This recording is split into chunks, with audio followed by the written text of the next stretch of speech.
Pablo Milanés fue, durante décadas, la voz melódica que intentó humanizar un sistema político profundamente rígido. Al inicio, su fe en el proyecto de Fidel Castro era genuina y cargada de esperanza juvenil. Él creía, como muchos otros intelectuales, que Cuba estaba pariendo un mundo mucho más justo y equitativo. Su talento se convirtió rápidamente en un activo estratégico para la propaganda exterior del gobierno de La Habana. Fidel Castro entendió que la música de la nueva trova era el envoltorio perfecto para su ideología. Pablo viajó por el mundo entero defendiendo una bandera que él creía símbolo de libertad absoluta. Sin embargo, la cercanía con el poder absoluto empezó a generarle dudas éticas muy profundas y dolorosas. El artista veía la diferencia entre el discurso oficial y la vida precaria del pueblo cubano. No fue un cambio de opinión repentino, sino un desgaste lento de su confianza en el líder. La utopía se desvanecía ante la evidencia de un control social que asfixiaba la creatividad individual.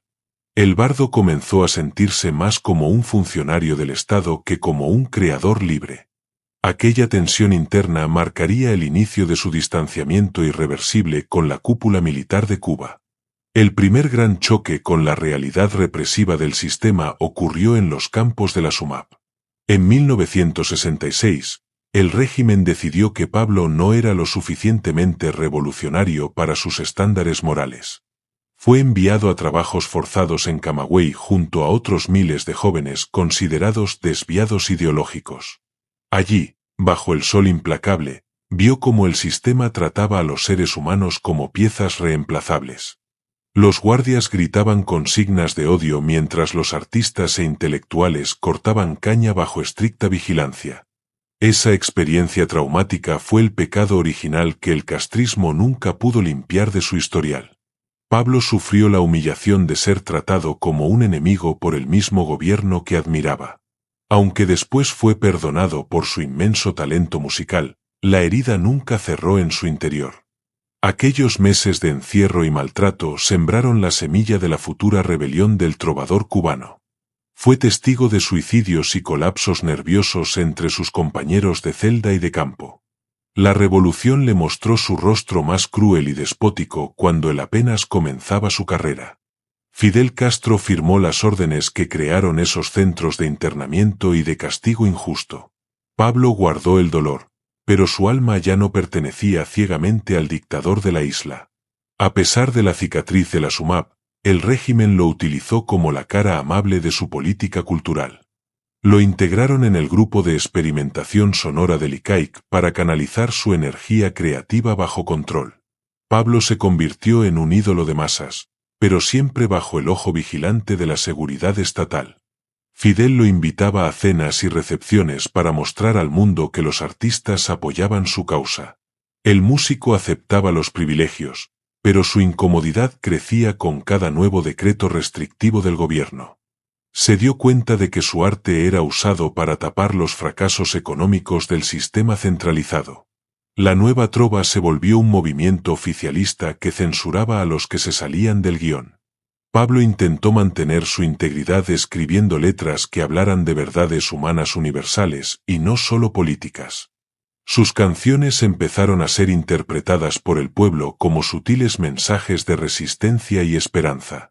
El gobierno sospechaba de su ambigüedad, pero no podía permitirse el lujo de encarcelar a su estrella.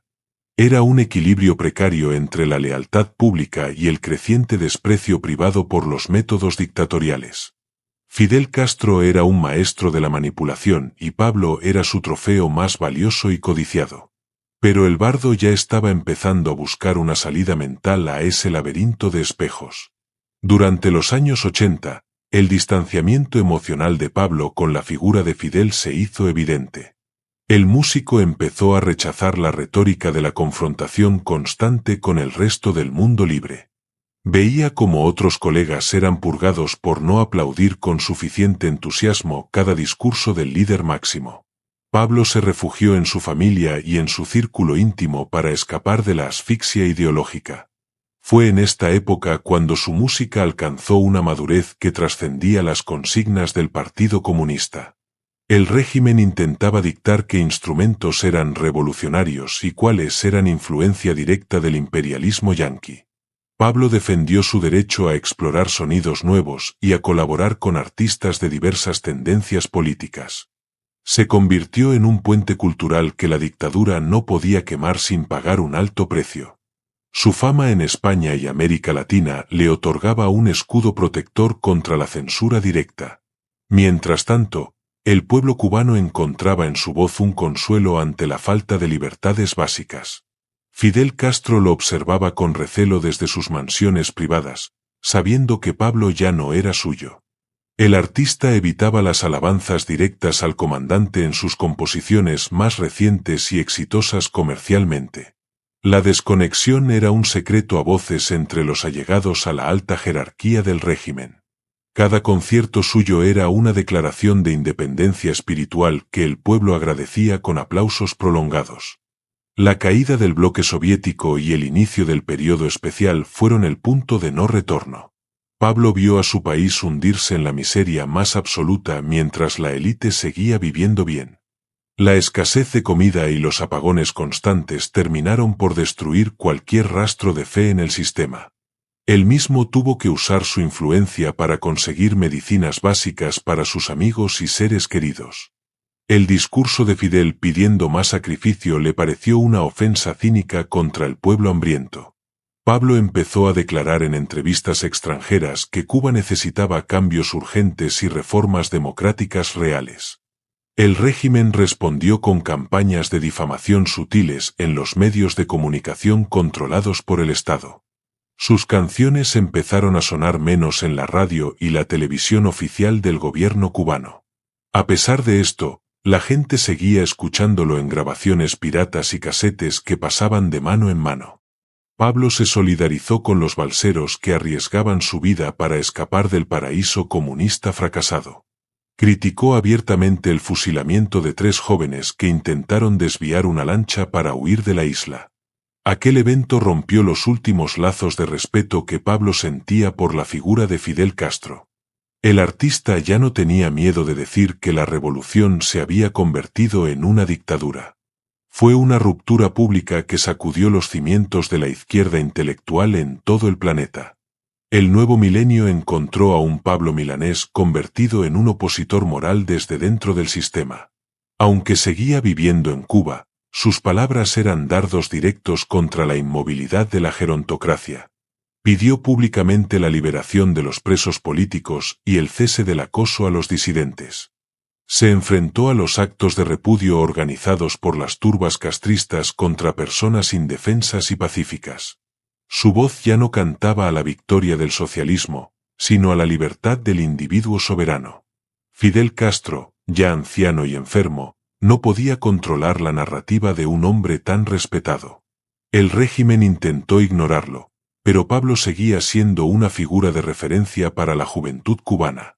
Sus críticas eran precisas y dolían más porque venían de alguien que estuvo en el centro.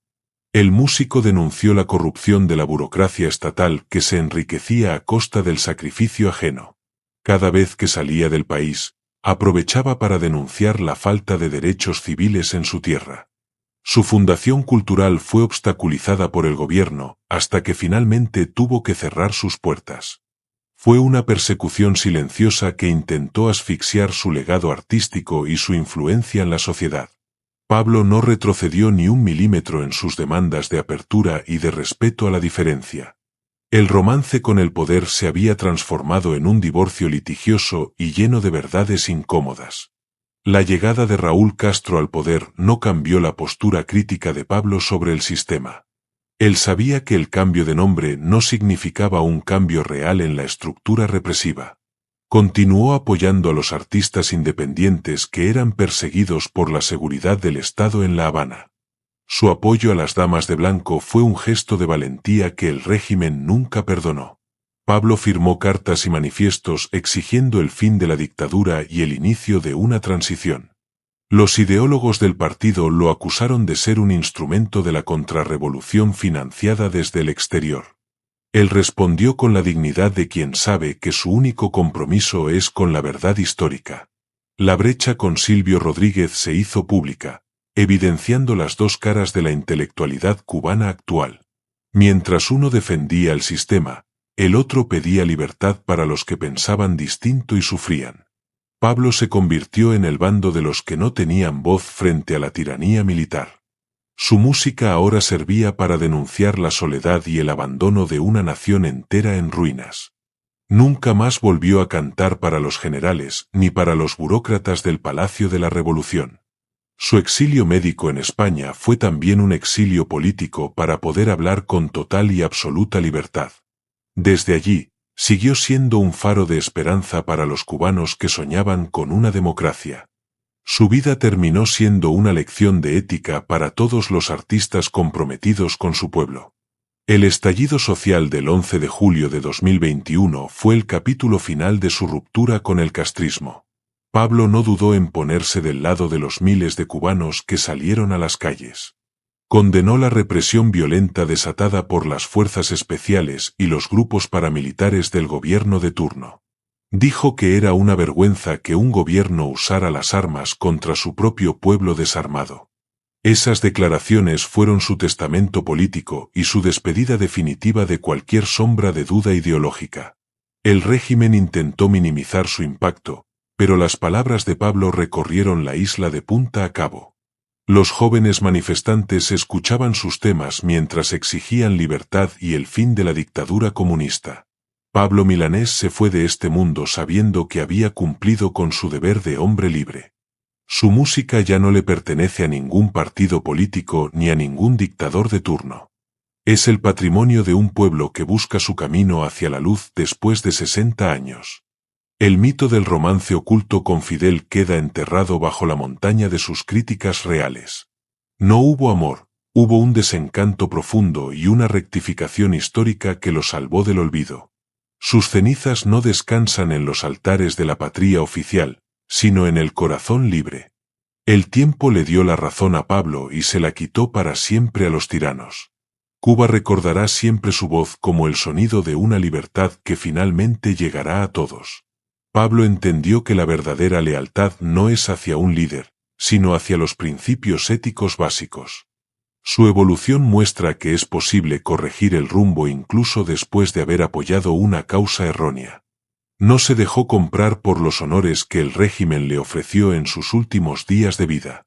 Prefirió morir con la conciencia limpia y el respeto de sus compatriotas en todo el mundo. Su historia es el reflejo de la tragedia cubana, una mezcla de fe, dolor y redención final. La dictadura intentó apropiarse de su funeral para lavarse la cara ante la comunidad internacional entera. Pero la familia de Pablo mantuvo la dignidad y no permitió que los verdugos dieran el pésame. El legado de sus canciones es ahora una herramienta de lucha para las nuevas generaciones de artistas. Cuba es hoy un poco más libre gracias a que un hombre decidió dejar de callar. No hay romance oculto que valga frente a la contundencia de sus actos de rebeldía pública. El comandante Castro murió en su cama, pero Pablo Milanés vive en cada grito de libertad. La música venció al fusil en esta larga batalla por el alma de una isla herida. Hoy cantamos sus temas con la certeza de que la verdad siempre termina por salir a flote. Pablo Milanés es el ejemplo de que la decencia siempre es más fuerte que cualquier tiranía militar. Su nombre brilla ahora sin las manchas de una ideología que solo trajo destrucción y mucha tristeza. El silencio de Pablo en sus últimos años en Cuba era más elocuente que cualquier discurso oficialista. Él sabía que estaba siendo vigilado por agentes disfrazados de amigos o de simples asistentes culturales. Nunca permitió que la seguridad del Estado dictara el contenido de sus conversaciones privadas con otros intelectuales. Se convirtió en un referente de integridad para los que temían hablar por miedo a la cárcel. Su casa era un oasis de pensamiento libre en medio de un desierto de consignas y de miedos. El régimen intentó restarle importancia a su figura promoviendo artistas más jóvenes y mucho más dóciles. Pero el peso de su obra era demasiado grande para ser opacado por figuras de cartón piedra. Pablo no necesitaba la aprobación del Departamento de Orientación Revolucionaria para saber que su arte era vital. Disfrutaba de la música de los que eran censurados y los apoyaba de manera económica y emocional. Siempre tuvo una mano tendida para los que regresaban del exilio o planeaban irse definitivamente. Su visión de una Cuba inclusiva chocaba frontalmente con el sectarismo del Partido Comunista de Cuba. Nunca aceptó que para ser cubano hubiera que ser necesariamente socialista o seguidor de los Castro. Defendió la pluralidad como el único camino posible para la salvación de la identidad nacional cubana. Su legado es una bofetada constante a la cara de los que pretenden uniformar el pensamiento. Pablo Milanés murió siendo el hombre que todos los cubanos libres aspiran a ser algún día. La relación de Pablo con el exilio de Miami también sufrió una transformación positiva y muy necesaria. Al principio fue visto con desconfianza por haber sido un embajador cultural del régimen de Fidel. Pero sus acciones y sus palabras constantes fueron derribando los muros del prejuicio y del rencor. Los cubanos de afuera empezaron a reconocer en él a un aliado en la lucha común. Pablo se disculpó por los errores del pasado y por el daño que el sistema causó. Ese acto de humildad le ganó el respeto de sus antiguos enemigos políticos en la diáspora. Comprendió que el dolor de la separación era una herida compartida por todos los hijos de Cuba. Su música sirvió de puente para que las familias divididas volvieran a encontrarse en el sentimiento. El régimen de La Habana odiaba ver cómo Pablo era recibido con cariño en tierras de libertad. Intentaron presentarlo como un traidor a los principios que él mismo había ayudado a difundir inicialmente. Pero Pablo ya no creía en esos principios porque los había visto morir en la práctica diaria.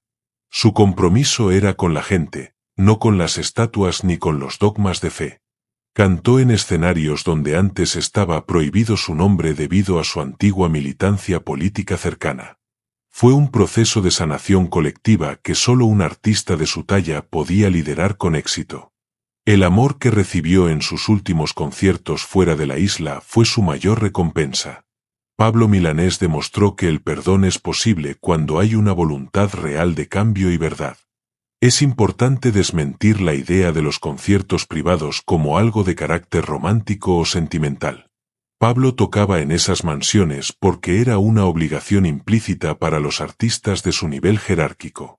Negarse a actuar para la élite militar podía significar el fin de su carrera profesional en Cuba. Eran eventos llenos de hipocresía donde los líderes bebían whisky caro mientras pedían sacrificios al pueblo trabajador.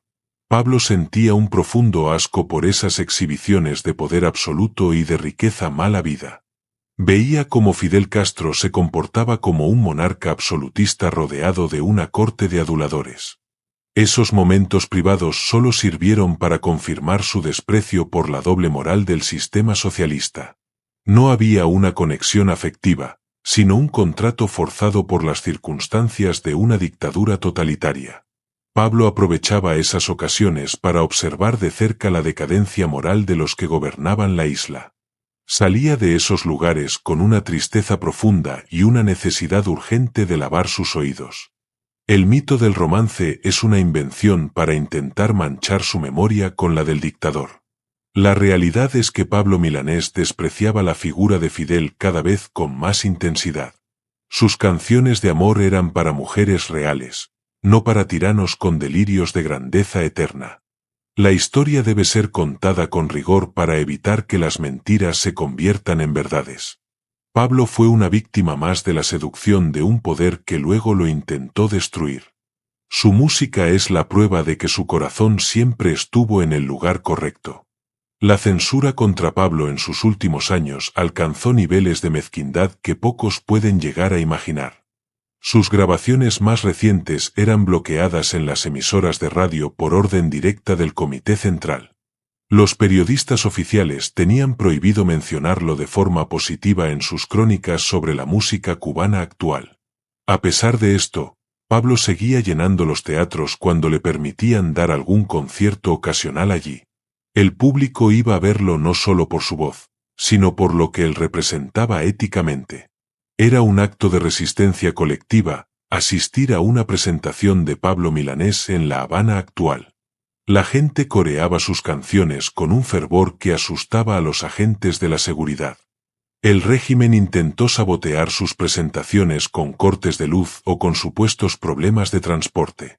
Pablo siempre mantuvo la calma y respondió con más arte y con declaraciones mucho más contundentes. Sabía que su tiempo en la isla estaba contado debido a su delicado estado de salud personal. Quería dejar un recuerdo de integridad y de valor en sus seguidores más jóvenes de Cuba. Nunca se vendió por una mención en el periódico Granma ni por una medalla oficialista. Su dignidad fue su escudo más efectivo contra la bajeza de los que ostentaban el poder. Murió en Madrid, lejos de la censura que intentó apagar su voz durante tanto tiempo amargo. Pero su música regresó a la isla con más fuerza que nunca a través de Internet. Pablo Milanés ganó la batalla final contra el silencio impuesto por la dictadura de los Castro. La influencia de Pablo en los nuevos movimientos artísticos de Cuba es hoy un hecho innegable y potente. Los raperos, los rockeros y los artistas plásticos ven en él un modelo de coherencia. Él apoyó financieramente a muchos proyectos independientes que el Estado cubano se negaba a reconocer oficialmente. No le importaba el género musical, le importaba la honestidad del mensaje y la calidad del arte. Fue un mentor silencioso para muchos que hoy están en la vanguardia de la oposición cultural. Su ruptura con el régimen abrió un espacio para que otros se atrevieran a hacer lo mismo. Demostró que no hay que tener miedo a perder los privilegios si se gana la libertad. Pablo siempre decía que el artista debe ser la conciencia crítica de la sociedad en que vive. Él cumplió con esa premisa hasta el último suspiro de su vida productiva y creativa. La dictadura teme su legado porque no puede controlarlo ni manipularlo a su antojo político. Las canciones de Pablo son ahora himnos de las protestas pacíficas en toda la geografía cubana. Su nombre es invocado en cada debate sobre el futuro de una nación que busca libertad. No hay vuelta atrás en el camino que él ayudó a trazar con tanta valentía. La Cuba del futuro tendrá a Pablo Milanés como uno de sus pilares culturales más sólidos. Su música es la banda sonora de la libertad que está por nacer en la isla. El bardo de la revolución se convirtió en el bardo de la libertad definitiva del pueblo. Su vida fue un arco perfecto que fue desde la fe hasta la verdad absoluta. Muchos se preguntan por qué Pablo no rompió con el régimen mucho antes de lo que lo hizo. La respuesta está en la complejidad de vivir dentro de una estructura totalitaria que lo controla todo. Salir de esa burbuja ideológica requiere un proceso de deconstrucción personal que lleva años de reflexión profunda. Pablo tuvo que luchar contra sus propios mitos y contra la presión de su entorno social inmediato. No es fácil admitir que uno ha dedicado su vida a cantar para una mentira política. Pero cuando lo hizo con una fuerza y una claridad que no dejaron dudas. Su rectificación fue pública, sincera y cargada de un arrepentimiento que lo dignifica ante la historia cubana. No buscó excusas, simplemente reconoció que el sistema había fallado y que él se había equivocado. Ese es el mayor acto de valentía que puede realizar un intelectual comprometido con su tiempo. Fidel Castro nunca habría tenido la grandeza de admitir un error de tal magnitud y trascendencia. Pablo Milanés se hizo más grande al reconocer sus sombras y buscar la luz de la verdad. Su transición del apoyo a la crítica es el camino que han seguido miles de cubanos. Él simplemente lo hizo con el megáfono de su fama internacional y su inmenso talento vocal. Hoy nadie puede cuestionar su sinceridad ni su amor por la Cuba real y sufrida. Su música es el testimonio de ese viaje espiritual desde la oscuridad hasta la claridad absoluta. Pablo Milanés es, sin duda alguna, un símbolo de la redención posible para una nación entera. El régimen intentó crear una versión edulcorada de la vida de Pablo tras su fallecimiento en España. Los medios oficiales publicaron notas necrológicas que omitían convenientemente su postura crítica de los últimos 20 años. Quisieron reducir su legado a las canciones de amor que escribió en su etapa más oficialista y cómoda. Pero el pueblo cubano no se dejó engañar por esa burda manipulación de la historia reciente. Las redes sociales se llenaron de vídeos donde Pablo denunciaba la falta de libertades en la isla caribeña. Sus declaraciones de apoyo al 11 de julio se volvieron virales de nuevo en toda la nación. La dictadura no pudo controlar el flujo de información que desmentía su narrativa oficial sobre el músico. Pablo Milanés les ganó la partida incluso después de haber abandonado este plano físico de existencia. Su familia se encargó de recordar que él quería una Cuba libre, democrática y sin dictadores eternos. El homenaje que le rindieron en Madrid fue un acto de libertad al que asistieron miles de cubanos. No hubo banderas del partido, solo flores y canciones que hablaban de esperanza y de reencuentro nacional. El gobierno de Cuba quedó en evidencia ante la indiferencia de los allegados reales del artista fallecido. Pablo se fue como vivió sus últimos años, con la frente muy alta y lejos del poder. Su música sigue siendo un peligro para los que quieren mantener al pueblo en la ignorancia. El bardo de Bayamo regresará a su tierra cuando no haya más tiranos mandando en ella. Para entender a Pablo hay que escuchar sus letras con una atención renovada y libre de prejuicios. Hay una melancolía en sus composiciones que habla de una pérdida mucho más grande que el amor. Es la tristeza de ver un país desmoronarse mientras los culpables celebran en sus palacios privados de lujo. Pablo Milanés le cantó a la desolación de las calles de La Habana y al éxodo constante. Sus versos son crónicas de un fracaso social que él vivió en primera línea de fuego. El régimen quiso venderlo como un romance con la causa, pero fue un matrimonio forzado. La liberación llegó cuando el artista decidió que su voz no tenía precio ni dueño político alguno. Su legado musical es una herramienta de sanación para un pueblo que ha sufrido demasiado tiempo. No hay espacio para las mentiras de un supuesto romance oculto con el comandante Fidel Castro. Lo que hubo fue un enfrentamiento épico entre la belleza del arte y la fealdad del poder. Pablo Milanés eligió el arte, y al hacerlo, eligió la libertad para él y para todos. Su historia es la de un hombre que se atrevió a cambiar y a decir la verdad. Cuba le debe mucho por su música, pero le debe más por su valiente y necesaria honestidad. El tiempo ha puesto a Pablo en el lugar de los inmortales que aman la justicia social. Su voz seguirá resonando mientras exista un cubano que sueñe con ser libre en su tierra. En conclusión, la vida de Pablo Milanés es el testimonio más fiel del desencanto de toda una generación. Él pasó de ser el símbolo cultural de una revolución a ser su acusador más lírico y firme. No hubo tratos privados bajo la mesa, hubo una ruptura pública basada en principios éticos irrenunciables. Fidel Castro perdió a su bardo porque el bardo prefirió conservar su dignidad y su propia conciencia. El mito de Yolanda como una metáfora política queda descartado frente a la realidad de su vida personal. Pablo fue un hombre que amó profundamente, pero que también supo odiar la injusticia del sistema castrista. Su legado es un mapa para navegar la transición hacia una Cuba que sea de todos. No busquemos historias prohibidas donde lo que hay es una verdad dolorosa y muy evidente a la vista. El artista se rebeló contra el tirano y esa es la única historia que realmente importa hoy. Pablo murió en libertad y por la libertad de su pueblo que tanto amó y defendió siempre. Sus canciones son las semillas de una nueva nación que no aceptará más amos ni dictadores. La historia ya lo absolvió a él, pero condenó para siempre a los que lo persiguieron. Pablo Milanés es eterno porque su voz es la voz de la verdad que no calla. Descanse en paz el hombre que se atrevió a cantar contra la corriente del poder absoluto. Su música es nuestra herencia más preciada y nuestro grito de esperanza más fuerte y claro.